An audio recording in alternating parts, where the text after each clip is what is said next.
In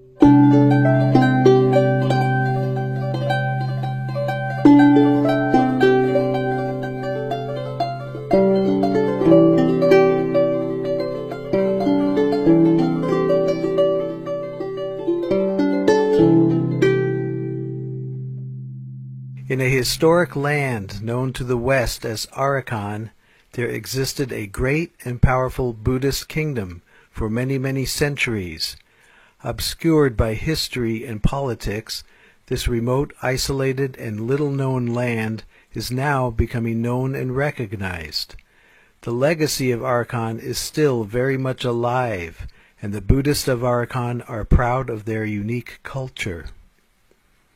However, they are in great danger as encroaching Islamic forces are trying to annihilate them and all other non-Muslims and destroy the deeply rooted indigenous Buddhist culture and even Buddhism itself. The Arakanese in their own homeland for centuries have had to fight off and repel countless attempts by Muslims to destroy them. For 1400 years, Muslim armies have annihilated every Buddhist culture they encountered in massive genocides from the formerly Buddhist lands of ancient Persia, Afghanistan, Pakistan, Central Asia, and India. 500 years ago, the Muslim genocidal conquest reached the borders of the Buddhist kingdom of Arakan. Muslim armies tried and failed many times to conquer the Arakanese. If ever the Muslims succeed, this unique culture of the world would be gone forever in a massive genocidal ethnic cleansing. A magnificent royal city called Mya'u was the capital of the last dynasty of the powerful and prosperous Buddhist kingdom of Arakan from 1433 until 1784. 1784 marks the end of the Arakan Empire by the invasion and conquest of the Burmese kingdom of Ava. In 1826, the British annexed Arakan, incorporating it into the British Indian Empire. During World War II, Arakan was the scene of horrific fighting, as British and American troops fought ferocious battles to drive the Japanese out. Arakan, as part of the new country of Burma, achieved independence in 1948. The ancient royal capital, Mya'u, with its many Buddhist temples and structures spread over a very large area, constitute one of the largest ruined Buddhist cities in the world and is the heart of the Rakhine Buddhist identity. Portuguese, Dutch, and British writers complimented Mya'u as a city comparable and even greater at that time than Amsterdam, London, and Venice.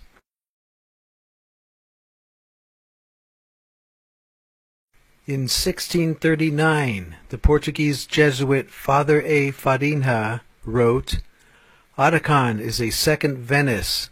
Its streets are rivers, its gardens valleys, its ramparts mountains.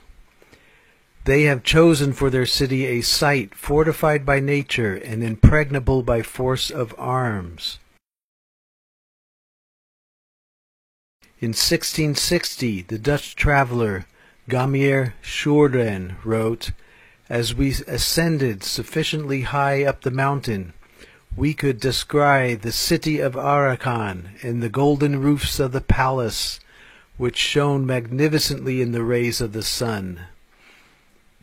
Here and there, both on the mountain and in the valleys, the eye fell upon many Buddhist pagodas, which made the view most enchanting. Indeed, it would be difficult to imagine a more entrancing landscape." For centuries, Arakan was the strongest kingdom in the Bay of Bengal area and beyond. It ruled over vast areas, including Chittagong in present-day Bangladesh, which itself has a history of close to 2,000 years of Vedic, Hindu, and Buddhist empires. The most influential foreign power for the Kingdom of Arakan was undoubtedly the Portuguese, who were the first Western powers to navigate, explore, and trade in faraway Asia. The Portuguese and Arakanese formed a powerful alliance. The Portuguese had the best and fastest ships, the most advanced weaponry of the time, and the best navigation skills in the world at that time, and the Arakanese gained greatly from their alliance. There were several thousand Portuguese living in the royal city Mia'u, also in the Portuguese town of Dianga, close to Chittagong. From the 15 to 1700s, Mia'u was at its highest and most prosperous period, and was a highly developed world city. The design and layout of Mia'u and its architecture, temples, sculptures were as great or even greater than other grand cities of Asia and Europe, such as Pagan, Angkor Wat, Ayutthaya, Prambanan, Lisbon, Venice, Amsterdam, and London. Mia'u had complex defense systems, utilizing the natural hills, streams, and rivers, while incorporating moats, earthen ramparts, walls, and forts to protect the central city and palace. The Arakanese ships were fast, their sailing techniques were skillful, and their weaponry was advanced, all due to Portuguese influence and the alliance they had with each other. Being a port city, Mia'u hosted many different people of many faiths: Buddhist from Ceylon, Siam, Cambodia, and the Burmese kingdoms of Taungoo and Pegu; Hindus from the Indian ports of Musalipatam and Nagapatam, the Maldive Islands, and Champa; Christians of Portugal, Holland, France, and Great Britain; and Muslims from Persia, Aceh, Bengal, and Malacca, all who came and went with an astonishing assortment of goods to trade, bargain, buy, and sell.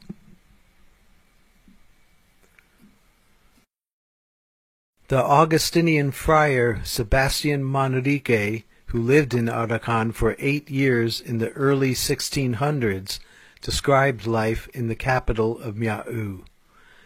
So numerous were the different classes of dress and language that the eyes were kept busy distinguishing the different nationalities by their apparel. All these foreigners formed streets of shops filled with a great variety of such articles as are produced by the earth: diamonds, rubies, sapphires, emeralds, topazes, gold and silver in plates and bars, copper, amber, musk, incense, camphor, indigo, borax, quicksilver, saltpeter, pepper, cinnamon, ginger, cardamoms, nutmeg, mace, and cloves. Many cloths of the finest cotton and much rich silk were on view, with ebony, ivory, and porcelain. In spite of the great crowds, there was no confusion, but many dances and other entertainments were going on in the midst of them, and the whole scene was most festive. The number of people going to and fro along the canals in every kind of boat was no less.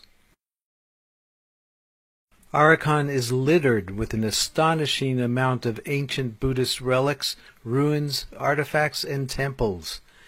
There are ancient Buddhist artifacts in rice fields, forests, and villages, poking out of the thick foliage. Anytime someone digs a hole there is a good chance that they will find an ancient statue, relic, or foundation stones of a centuries-old structure. There are amazing spiraling tunnels under some of the biggest temples of Mia'u, with astonishingly detailed and painted stone carvings depicting so many figurines, from earthy common people and animals to mythological and celestial beings. One can walk in concentric circles around and around, reaching a central shrine in the middle. These are very unique to Arakan. One does not see this technique of temple building, nor these stylings of all the carved figurines, animals, and celestial deities in surrounding areas. These are indeed cultural treasures of the world. Also, very unique to Arakan are the Buddhist caves, carved into the exposed rock cliffs.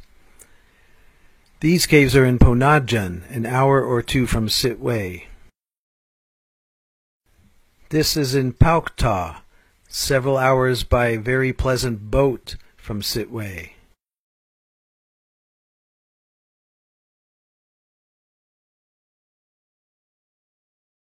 This is in southern Rakhine State, near the very pleasant town of Chaukpu.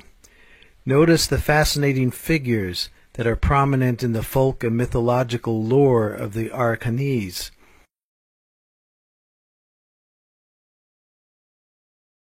In northern Rakhine State we have Xichang, close to Ratedong, with many folk-like figures on the outside and then mesmerizing colors and serenity inside the caves.